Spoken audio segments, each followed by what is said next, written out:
On my travels around southern Africa, I stopped for a month in a little village in the south of Mozambique called Ponta de Oro. Here I met a lovely couple, Chantelle and Warwick Ross. They're the youngest tiny home travellers that I've met in my 4-year trip, and their story is interesting and inspiring.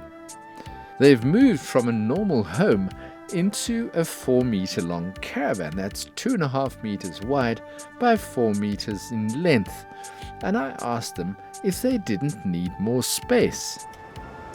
We were initially going to do it in like little army tents before we got the caravan, but we've both learned to live with what we have, and we're really happy like just cutting down on the amount of clutter and the amount of things we've had. I'm very happy living like this. I think the first 7 months was a big learning curve, because when we first left, everything was jam-packed. We didn't have a centimetre extra space inside the caravan, and like she said, we were supposed to initially do it in a 3x3 metre dome tent and our car on our first set of travels, and fortunately enough, my father, just 2 weeks before we were supposed to leave the first time, said, "Why don't you guys take the caravan?" And to be honest, I don't know how it would have gone if we were in tents, but the caravan has actually been a saving grace, and yeah, I've enjoyed cutting down a lot of our stuff, and now that we live a bit more minimalistic, it's plenty once you get used to it. Now, when you got the caravan, you actually completely renovated it, didn't you? Yes. So what sort of condition was it in? It was, in good working condition, but it wasn't very practical for long-term stays. So it was great for, what you needed. It's a great holiday caravan. It's very old. It's a 1982 Sprite Swift, I think it is.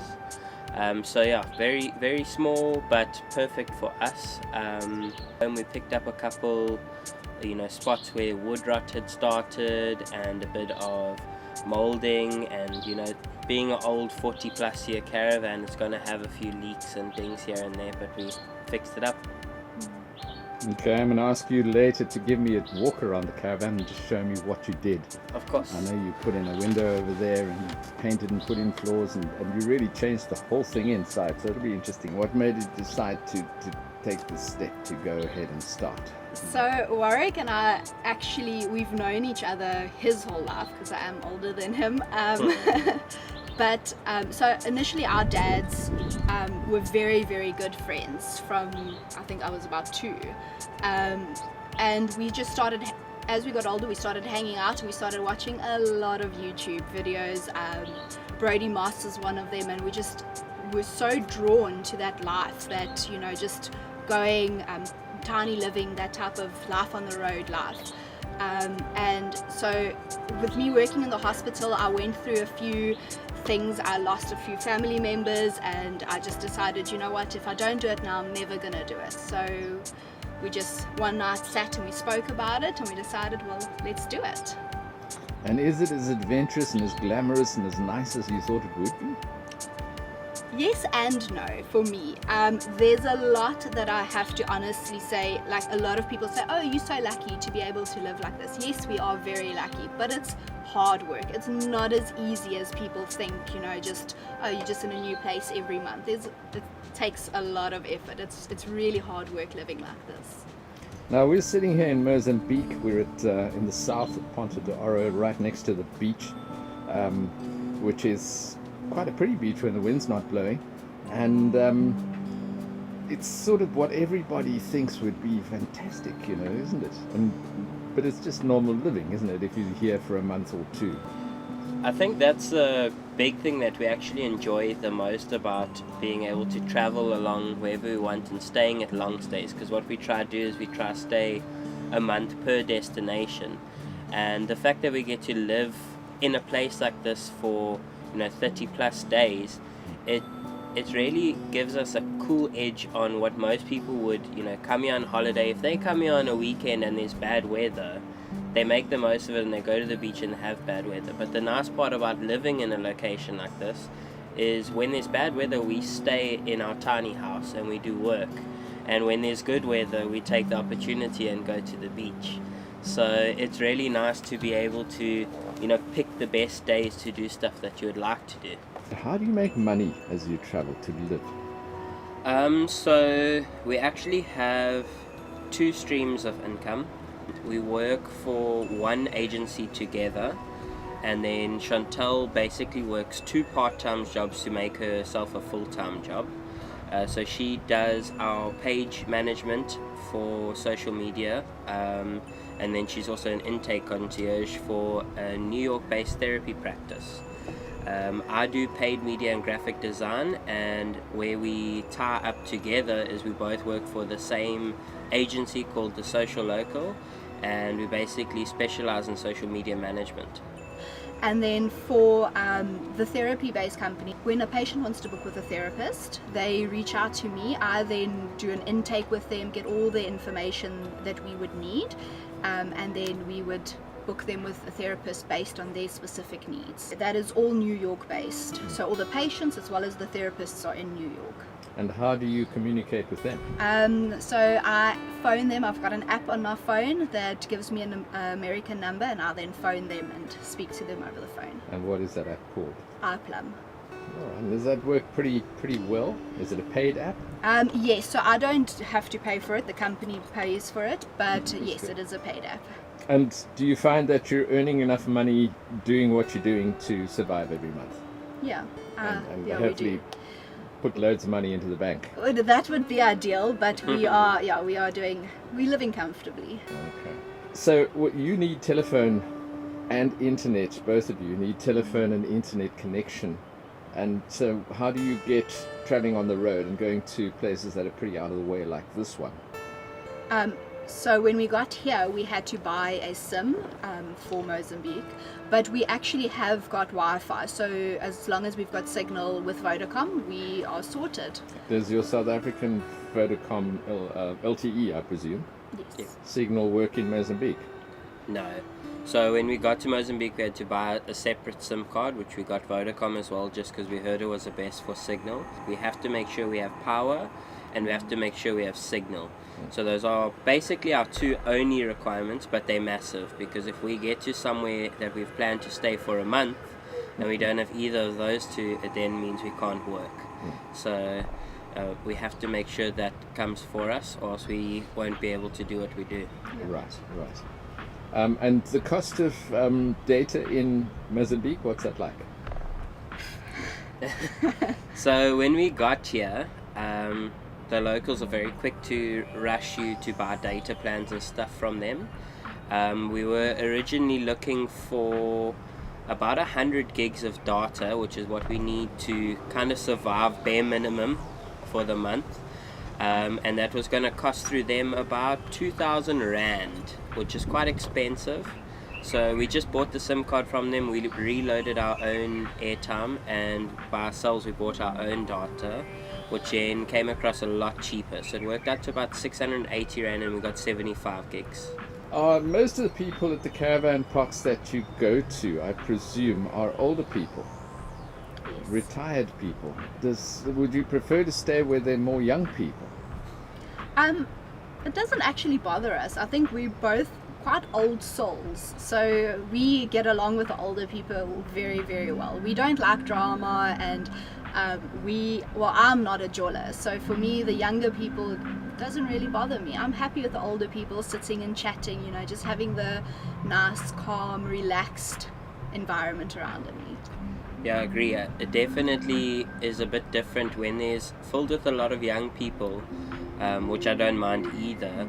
It's generally quite a bit noisy, and generally that's in holiday season, so it's normally loud music and stuff every day, which then it bothers me a little bit because we don't really take much leave for work, so it's difficult to get work done. But at the same time, like, I'm a social bunny, so no matter who comes and what type of people are around us, I make friends very quickly.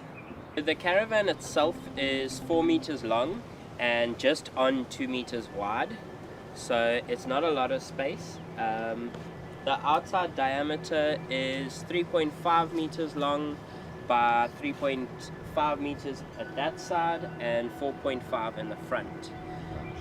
So originally the caravans come with a rectangle awning, whereas we kind of have designed the awning like this so that it gives us a bit more room in the front. It was originally white and light pale blue, which we then sanded down and painted it with a more of like a bush khaki color, just because we enjoy the color, and we have a lot of places we go are kind of in the bush, so it's a nice subtle color. It's a matte 2K finish, and we've also matched our awning colors with the same type of thing, so it gives it a nice aesthetic. What paint did you use? So it's a 2K, I think it's called Fiat Beige. What does 2K mean? 2K is just basically a car quality paint. Okay. So it's something that you would put on your vehicle. You get it in a gloss and a matte finish. This is the matte finish. Right. And yeah, we did 4 coats of paint.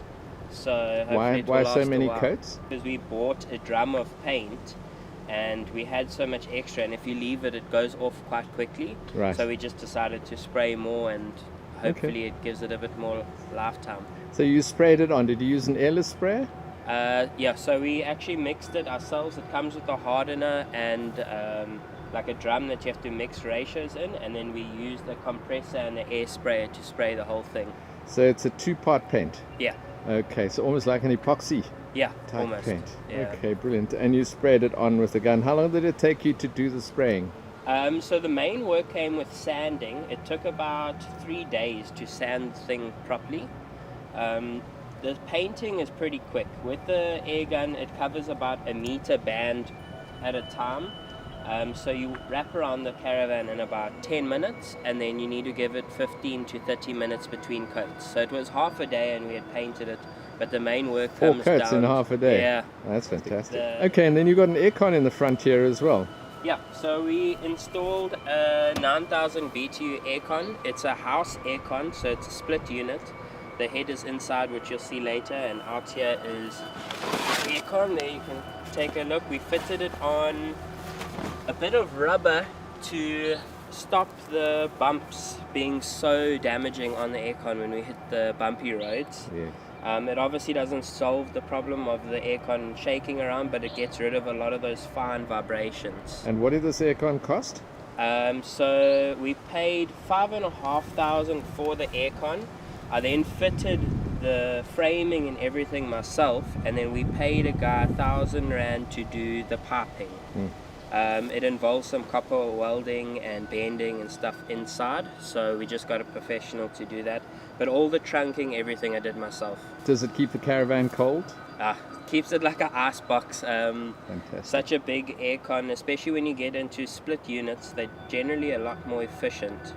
So it keeps a caravan super cold, and it comes in handy because we love going up to Kruger Park, and we've been into Mapungubwe, all of those northern places, typically in November, December. Yep. It's a beautiful time, but by midday it is 40 plus degrees, so it really comes in handy for that. And do you run it just off the mains in the park, caravan Yes, park? so we run it off of mains. We don't have off-grid power just yet. We need signal to work wherever we are, so at the moment we don't have any satellite stuff, so we have to be in signal range, and generally when you're in signal range is powered campsites around, so we typically stick to that. Okay. A couple other things on the aircon. We're not running it here at the moment because it's not really that hot yet. But when we run it, we obviously keep this housing off, and we have its own awning that comes out the front. It's not set up now, but when the aircon's running, it's got its own little roof just to protect it from rain and stuff, and we don't have to have that on. We also installed this, which is 3mm thick rubber, and that just acts as a protection to the caravan's aluminium against stones that flick up from the car. That's a good And idea. that's just stuck on with contact glue on both sides, and then pop rivets through it, which we've also put black silicone over to obviously help the look, but also, you know, to keep it in place in case the contact fails. And where would one buy that rubber? We actually got this from a small fabric store down in Port Shepstone called Favorite Bazaar. They typically, any of those waste centers, any of those type of stores hold that in the fabric store. You get two. One is a double layer thick, which is what we use here, and one is actually got a fleece on the back, which is quite nice for lining vehicles and etc. And the double layer thick is 3 mil in thickness, is it? Yeah. The other cool feature we have is this little video cable here. Yes. I'll show you when we get to the back of the caravan, but we actually plug this in addition to our lights on the vehicle. Yes. And what it allows us to do is we have a small camera on the back, so it gives us a live video feed into the car, so we no longer need towing mirrors, which is quite a relief. Plus it's also added security of we get to see people approaching or anything from the back of the caravan if need be. Sometimes we do drive through a bit bad areas in South Africa, especially up north. We've been through a couple really bad places, so it's just a nice added security. Nice. This is an old air vent that used to be to service the gas fridge inside. After the renovations, we switched everything to 220 electric. You'll see there's a DB board, everything inside. So we just covered this up with aluminium to stop any extra dust and stuff getting into the caravan. And obviously we just sprayed over that. Then underneath here there is a tap. This is quite a cool feature for people that are traveling. It's only 7.5 meters when it's like this, but as soon as you run water pressure in it, this extends to 30 meters. Fantastic. So you get quite a long reach from a hose pipe that stays relatively light. Our pipe that comes out of our washing machine, obviously being long stays, we need to do clothes washing. So this is our drainage pipe, and this is where we're starting to collect our stickers of where we've been. This is only our second place after the renovations took place, so we only have our previous accommodation here, which we stayed in Sodwana for a month, and we'll soon be getting a Pontedora one here for this stay. Nice. But we typically will add a sticker for every month long stay we travel to. Where do you buy the stickers? Every holiday destination typically has like a kiosk store, and all of them sell these.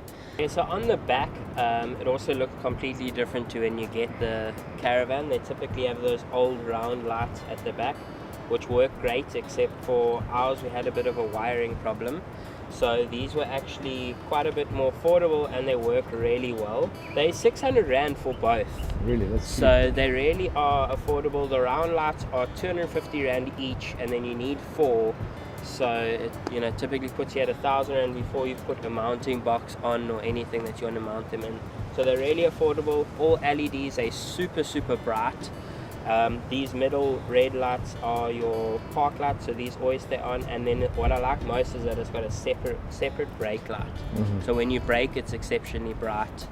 It's very noticeable that once you hit the brakes, and the indicators are running, so it runs from the side like nice. that. So it does add a cool little feature when you're traveling. Another super helpful tip at the back, you can see the top right sticker is a Drive Moz sticker. You can go onto their Facebook group. They've got a Drive Zim, Drive Botswana, everywhere, and they just help you a lot with local laws and being able to travel through the countries hassle-free. We did a few things to the front. This window being one of them. It's actually an aluminium frame window. Typically your glass or your perspex windows for caravans can break quite easily, and they're quite difficult to find. So when we had to replace this window, we just chucked in this aluminium frame window, which is super nice. It's super easy. They're much stronger. They don't break so easily, which is great. But that's a house window, is it? Yes, so this is just a house window. And was it quite easy to fit? Yeah, not difficult at all.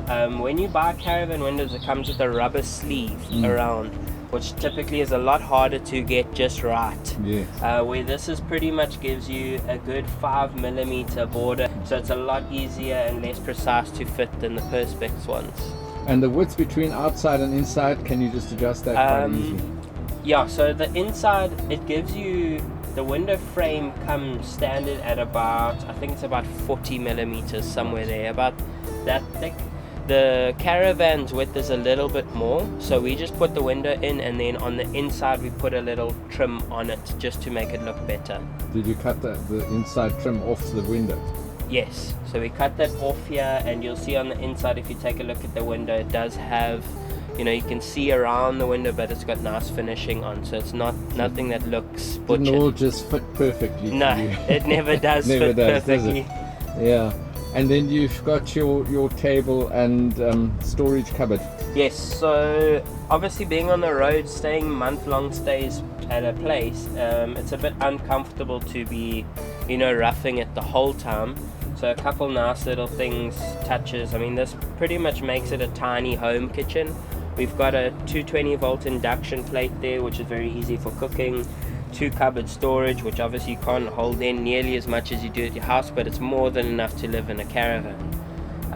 We've got a couple essentials. This is a cob grill. It's basically a small braai. It's quite nice. It still uses coals. You can switch between briquettes, plus they make their own coals. This is quite nice to cook on, especially. Is that a stainless steel one? Yeah, this is fully stainless, so you can leave it out, it won't rust. And where do you get them, and what does they cost? You can buy them straight off their website, Cob Grill South Africa. They are a global company, so they've got everywhere, the States, Mexico, UK, Australia, everywhere. They are quite pricey, but the quality that they're made, I think this one retails for about $5,000 with all the stuff inside, but it will last you a lifetime. All right, so they are expensive. They are expensive, but if you know that's big enough for 1 or 2 people, maybe even 3 or 4, it's going to last you forever if you look after it. So, so 5,000, that's in rands, and that Yeah. would be approximately what, $250? yeah, exactly. If you're overseas, then obviously it's a lot more affordable, but really it's great quality, and you won't find yourself buying another one unless you lose this one. Yeah. And then obviously the old trusty gas, because we are generally in South Africa and load shedding typically happens everywhere there, so we need a backup for when we don't have power in case we need to make coffee or cook, etc. 2 other small things we did on the outside is we actually roll our awning up when we're traveling. We don't take it off the caravan every time, so we added these Velcro straps which extend onto the roof over the awning, so that just secures it a bit better on the roof and keeps it up there while we're driving. Now that one looks a bit short to go onto the roof. How does it work? So this side is short, Yeah. the other side is long, so the otother side will wrap over and to about here. Okay, so and there's then a piece secured to on the the roof roof itself. as well, Okay. and that's just done with 5mm aluminium. In fact, it's 3mm aluminium where we put 3 pop rivets through, and Sika black silicone just for a bit of added strength Okay. and to stop leaking. And it hasn't flown off yet. No, not yet. I shouldn't say yet, should I? Hopefully it never flies off. Never fly off. We did the same thing here. Is these poles are typically only hold on with 2 small pop rivets Right. or screws. We drilled those holes out. We put bigger brackets in, so they now have a much larger surface. Especially this bottom one carries a lot of weight, so it's now over a plate this big instead of this big. There's these lights at the top. These are super cheap and affordable. They're about we bought them at 99 Rand. I had a look yesterday, about 120 Rand now off the take lot. Comes with 3 of those and a remote, and with a simple touch of a button they turn on. It also comes with a 30-minute timer. You can adjust the brightness, all of that. Those are great for outdoor because you can turn your outside lights on from inside the caravan, so you can And see it's what's got a happening. yellow light as well, which is supposed to be for mosquitoes. Yeah, Isn't it helps a lot with bugs, mosquitoes, all of that type of stuff. Especially at night when you're up north camping, like in Kruger and stuff. As soon as you turn a light on and you try cooking, you just get swarmed. it? Right. So typically what we do is we'll put a spotlight somewhere in the bush to drag them away, and then we'll switch these onto yellow, and we typically don't have any bugs here while we're busy. So the spotlight in the bush will take them away. They're attracted to the light, Yeah. obviously. As if you put a brighter light that side, they're less attracted to your dimmer lights. So yeah. And that's it for the outside. Right, so we're having a look at the inside of your caravan. What can you show us here?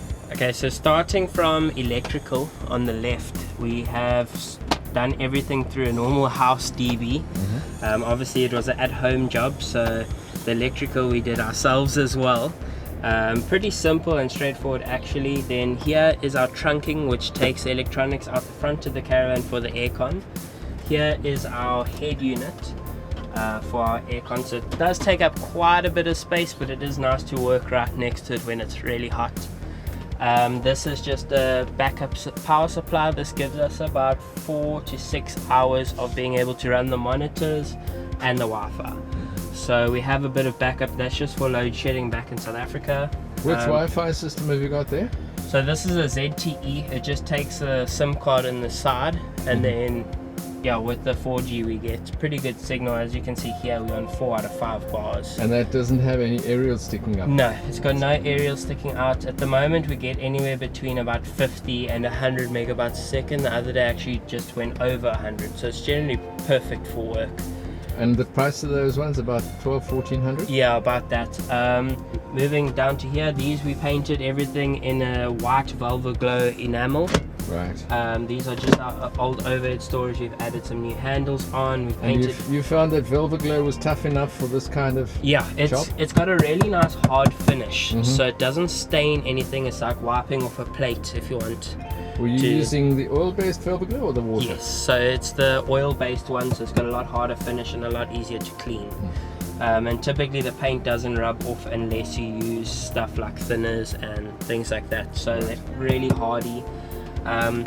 Moving down to the screen, this is just a 26-inch Dell monitor that I've put actually on a TV hinge, so I can move the screen as I want. Generally I move it this side for when I need a second screen for design work, and I move it here when we need a TV for watching movies at night. So that's quite a cool double up feature. Moving over, we've got a big mouse pad just for when I do design on my laptop. We added these shelves in for our cupboards just because we found with the cupboard space that comes in with the Caravan, you typically have to scrunch your clothes up, and when you're traveling for a long period of time, it's much easier to fold than to roll everything up. Going to this storage, we actually added 12-volt lights in, so with the flick of a switch here we have a bit of lighting to get into our cupboards to see what's at the back, etc., that type of thing. And the storage room that you have, are you finding that's enough? That's more than enough for clothes for me. I'm very light traveling. My shelf is low. Chantelle's shelf is quite a bit thicker, but we actually have a second storage box so we can switch her clothes between summer and winter.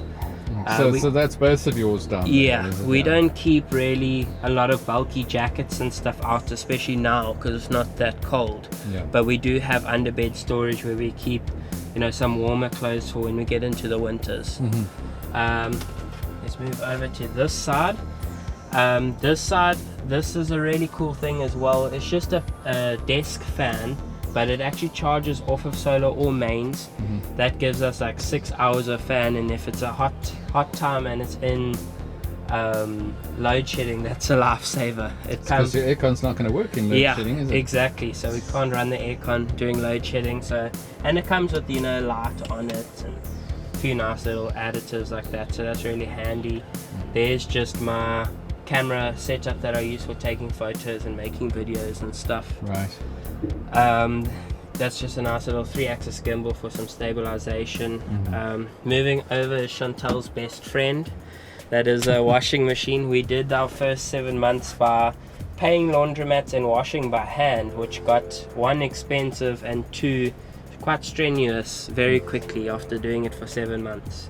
So that was a great justification, is buying this.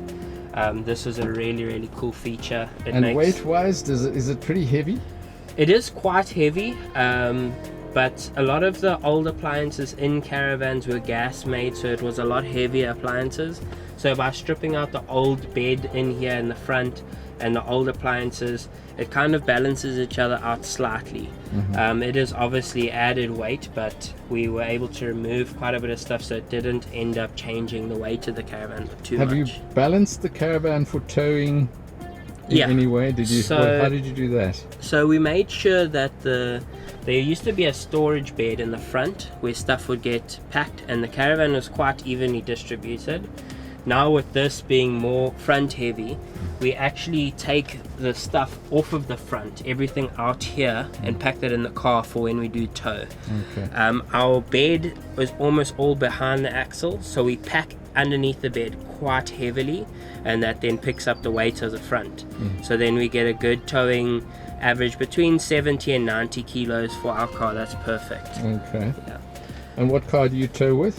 We have a Chevrolet Trailblazer. It's a 2.8 litre diesel 4x4, and it does light work of towing the caravan. So And would you recommend diesel with availability all through? Yeah, the diesel is easily available. Another big thing on it, it's got a really high torque, so it's great for towing compared to like petrol engines and stuff. So it's just a nice, you know, to know that your vehicle can handle a caravan, especially when you get to some places. We were up in Lydenburg where you're going through Long Tom Pass and stuff, where it's big, steep up and down hills, and on top of it, it was raining. So then to have a nice big car that can easily pull the caravan is quite comforting. In our initial travels, we had a small Renault Duster with a 1.5 litre diesel engine, and we struggled a lot in those places. So it really was nice to get an upgrade, and it's been a lot easier. Something else cool we have in the front is we put a strip of Velcro all around the inside of the caravan, and this is basically a timeline of our travels that we're building. So this is before we even left the first time. This was just like us being friends and traveling, and we had collected stuff, and then this was kind of from our first travel. So we just keep magnets of kind of wherever we go, and we stick them on this timeline for us. We've just come from Sodwana, so there's an Mkhu sticker we got. We got a local chap here to engrave a cool little thing for us, which we just stuck Velcro on, so this can just stick on our timeline. So we'll generally collect one of those for each place we go as well, which is quite a nice additive. And then moving over this side, a 220 volt fridge, which is great. Having a decent freezer compartment and a fridge compartment is a lifesaver when traveling. It really helps the cost a lot, because to be able to keep frozen food really makes everything a lot more affordable. So that was a great additive, and this is bolted through the floor to stop it from rattling out. We also installed these straps, which are quick and easy. They just go through here. Doing it the wrong way around now, but yeah, that will sit across here, and that is for when we're towing. It just keeps the doors closed. So that's also something handy that we picked up on and added in. Moving over to a small mirror for Chantelle. Again, these are those same push button lights. They also have the remote, so it's just something for her to do extra. And that's pretty much the front end of the caravan. So then moving to the back end of the caravan inside, these were quite a lot smaller cupboards that had little doors on them, and this was originally for your clothes. Excuse me. So with the space inside them, it was very crammed for clothes, so we actually switched this into a little pantry for us. So we now keep all of our dry foods and stuff in here. We also have under bed storage. We typically buy groceries for like at least a month, so we need quite a bit of storage. We keep some storage under bed of bulk, so like if we buy a 5 kilo flour, we just dispense some in here for ease of access, and the rest goes under the bed. Under here as well, we also installed a safe to keep some personal belongings in, for if we out and about, we don't like to leave valuables. We've got a big first aid kit in case anything happens. Chantelle working in the hospital, that's quite extensive. We've got a small clinic in there, so we do have quite a lot there. Again, with the lighting here, we added 12 volt lighting just so you can see what's going on inside the cupboards at night. It's quite handy, you don't have to stick a torch in there. So that's quite nice. Great for me because I do all the cooking. And then coming over to the bed, we put a proper queen size mattress in, so it's actually quite big, and it's a proper house mattress. Obviously not on a normal base, the base is built into the caravan because it's storage as well. All of these are 220 lights, so we have little downlighters there that you can just access with the switch. We have a 12 volt light here that's battery charged, so when there's load shedding we still have a light up here. On our windows we have curtains that roll down, which is quite nice. But we actually have a mesh. I don't know how well you can see it there, but there's a fine mesh over the windows, and that's pretty much just a Velcro on mosquito nets, so we can sleep with our windows open and keep the pests out. We generally like to sleep with the windows open. In our first set of travels we were absolutely bombarded with mosquitoes. So that's a really nice touch that we added on And after. how do you attach the Velcro to the side of the caravan so that it doesn't pull off? So we put the female side on the fabric, and then the male side we stuck on the Caravan, and that's just put on with contact glue and staple gun. So Stapled we've it as well. staple gunned the corners and a few in between, but the main thing is the contact on it. And you haven't found that it pulls off? No, not at all. If you buy a good quality contact, if you buy a cheap one, often they can peel off. So something like Jen Chem will work? Exactly, yeah. And where do you get the material from? Again, from Favorite Bazaar, we got this material, same place as we had the rubber outside. Most of our materials come from there because it's a one big handy fabric store that we have back home. Leaning over to here, I'll show you these curtains. These curtains we also made after, and they also simple, just Velcro up and roll down. And do they Velcro closed? So the two side ones don't Velcro close. We have the big curtain at the back here for our back window, and this one Velcro's closed at the bottom and top. Okay, so the side ones will blow in with the wind. Exactly, yeah.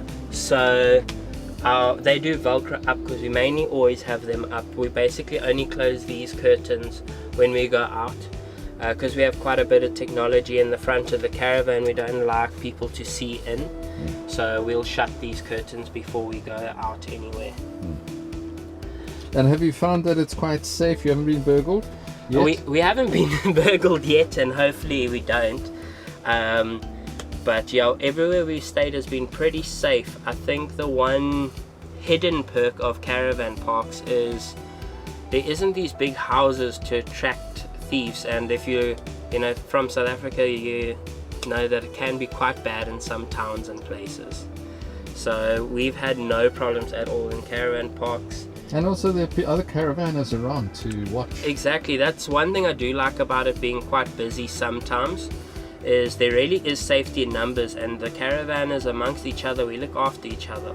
So if your neighbor needs help or your neighbor needs something, we're all there for each other. So it's quite nice to know we're all on like a mutual ground of trying to enjoy ourselves, especially the long stayers.